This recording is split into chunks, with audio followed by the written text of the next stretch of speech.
This video will shed more light on how Adolf Hitler might have been Germany's greatest obstacle to winning World War II. Things might have turned out a bit differently only if German generals could have prevented Hitler from interfering in military operations. Hitler was a German dictator who was viewed by some as a political genius and others as a lunatic trying to take over the world. But in reality, he was neither a genius nor a lunatic, as opinion suggests. Rather, he was a virulent anti-Semite who believed he was born and destined to reunite Germany and lead an international crusade against Soviet communism. He was also responsible for committing a series of military miscalculations and strategic blunders, some of which might have been small, and some of the great consequences that ended up ensuring Germany's defeat. If German military leaders had been allowed and given the freedom to charge the war more wisely, then who knows, maybe things might have turned out differently, resulting in a stalemate or even something resembling a Nazi German victory. The single most important thing Germany could have done to win World War II was overthrowing Hitler or assassinating him. Assuming it had ended up fighting it all without him, the outcome could have been different. Hitler made a number of significant strategic mistakes, from his decision to violate the Munich Treaty in March 1939 to the rescue of the British expedition from Dunkirk in May 1940. At this point, he decided to stop the German attack on Moscow. When he declared war on the United States in August 1941 and December 1941, he almost guaranteed a final military defeat for Germany. There are more than 40 known coup d'etat attempts or attacks on Hitler's life, many of which received widespread support from major German military leaders, including 11 German field officers at various times. However, the first and perhaps most promising reaction was due to the fears by German personnel that Hitler's request for a German occupancy of Sudeten Germans in Czechoslovakia in September 1938 would lead to wars against Great Britain and France, which in 1938 were very unprepared for Germany. This was scheduled for September, where they will fight and most likely lose. By September 1939, the Germans had only a third of the number of divisions that could be mobilized, and the Czech army had as many units as Germans and 6 other divisions. Needless to say, they left Germany's western border almost unprotected from French occupation of the German industrial territories in the Rhineland and had to use most of the German army for a successful invasion. Therefore, the German general, led by General LUDWIG BECK, felt the need to remove Hitler from power in order to avoid the almost inevitable defeat of Germany. These famous anti-Hitler military conspirators, also known as the Oster Plot, was named after a German general, the Initiator, who planned to arrest or kill Hitler as soon as Hitler ordered the invasion, overthrow his Nazi regime, and then restore Kaiser Wilhelm II as Emperor of Germany. Colonel Franz Hodler, the then head of the German headquarters, always took a pistol with him at rallies in support of Germany in case he was able to kill Hitler on the spot. However, the implementation of the plan depends on the filing of a British declaration, which protects Czechoslovakia from German aggression and threatens to declare war in the event of a German invasion. Chamberlain's heavy letter to Hitler is that if Germany invades Czechoslovakia, a letter declaring war on Germany is likely to be all that it takes to provoke Hitler's overthrow and save the world from the salvage of World War II.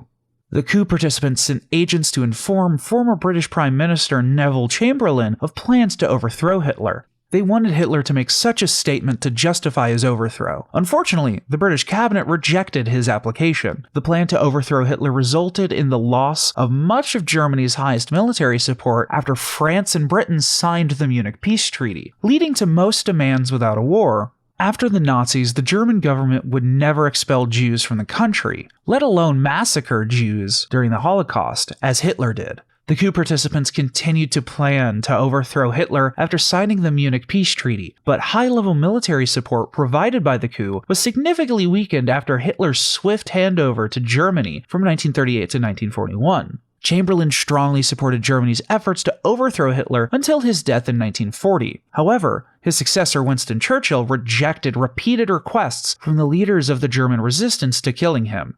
One of the few methods of killing Hitler could have worked when his opponent used nerve gas. Contact between his skin and a drop of nerve gas could kill him in 20 minutes, but it seems that the leaders of the German resistance never seriously considered using this method of assassination. Hitler insisted on making all important military decisions instead of dragging the generals into the war, which led to a series of inevitable mistakes that ensured the final defeat of Germany. He not only prevented the advance of Army Group Sinner and capture Moscow in summer 1941, but also ordered a retreat ban, as a result of which hundreds of thousands of German troops were lost at the beginning of the war.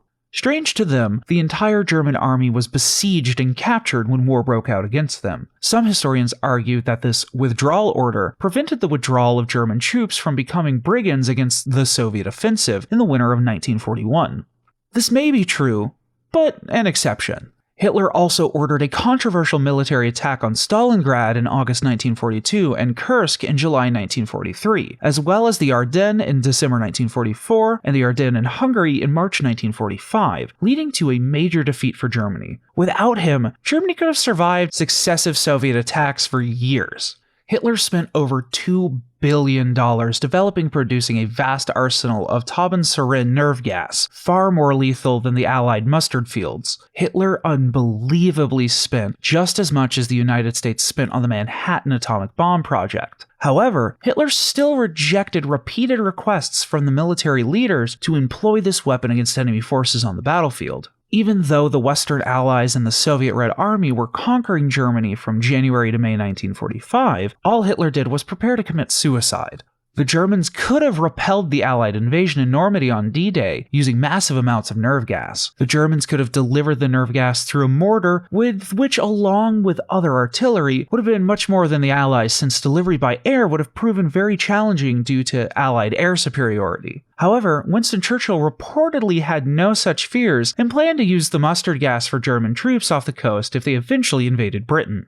The nerve gas might have also been used by the German military to successfully repel the movement of Soviet troops advancing from Berlin to East Germany under favorable wind conditions. Increasingly, all German mortars and some rockets with a diameter of more than 10 centimeters were designated and called Nebelwerfer by the Germans, which means smoke or fog, and originally assigned to the German Army Chemical Corps.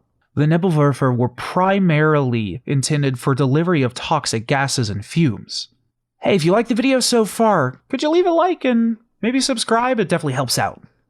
Another big mistake was Hitler's decision to take control of the Normandy Armored Panzer Division. Also, instead of giving Rommel full control to repel the Allied landing force defenses on D-Day, he slept through D-Day, believing the Allied ruse that the invasion of Normandy was simply a deviation from the main planned Allied landings. It was under strict orders that Hitler couldn't be woken up for any reason, therefore the Panzer Division never was able to go near the front during the heat of it all.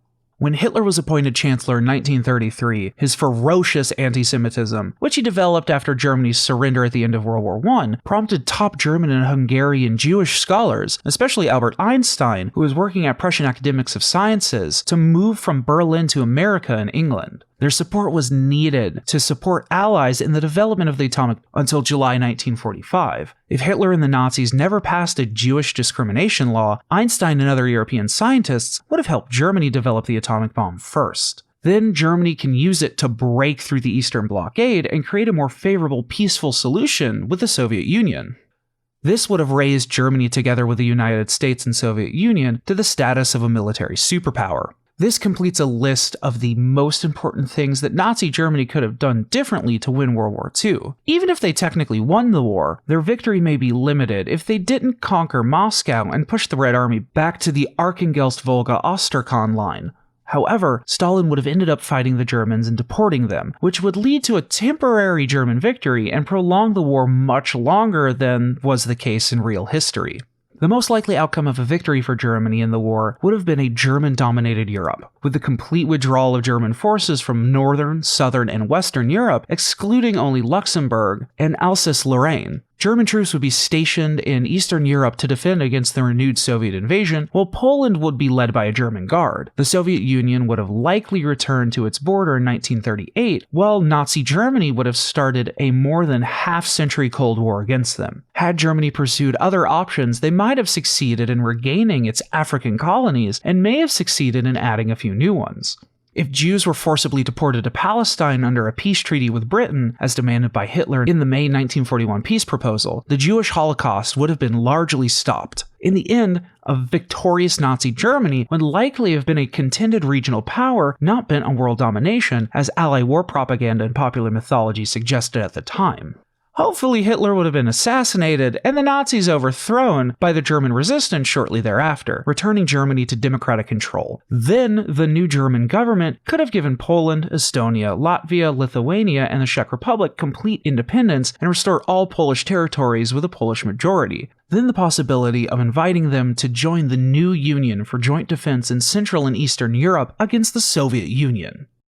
Anyway, that's it for today, guys. Make sure to like, subscribe, and smash the bell icon to get more of these videos when they come out. Like always, y'all have a good one.